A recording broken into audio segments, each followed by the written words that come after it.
તમને હું વિનંતી કરું છું, આ સરકારો આપણને બધાને લાઈનો પર રાખવા માંગે છે।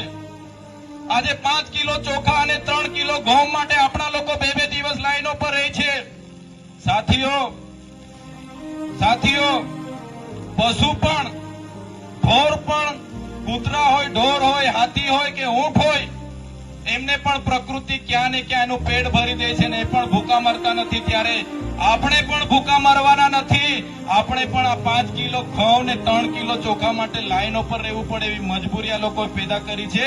પણ આવનારા દિવસોમાં આપણે કઈ ભૂખા મરવાના નથી, પણ આપણો ધ્યેય આ જળ, જંગલ, જમીન પરના આપણા અધિકારો બચાવવા માટે આપણે બધાએ બહાર આવવું પડશે, નહીં કે આપણે સરકારોને મજબૂર થઈને લાઈનો પર ઉભા રહેવાનું।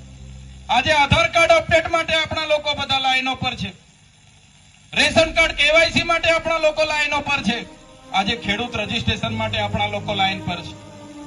ત્યારે આ સરકારને પણ આપણે કહેવા માંગીએ છીએ, આધાર કાર્ડ તમે આપો છો, રેશન કાર્ડ તમે આપો છો, ઘટિયામાં અમારું નામ હોય એટલે અમે ખેડૂત, તો અમારે શું કામ એને કેવાયસી ને અપડેટ ને રજીસ્ટ્રેશન કરવાનું ભાઈ?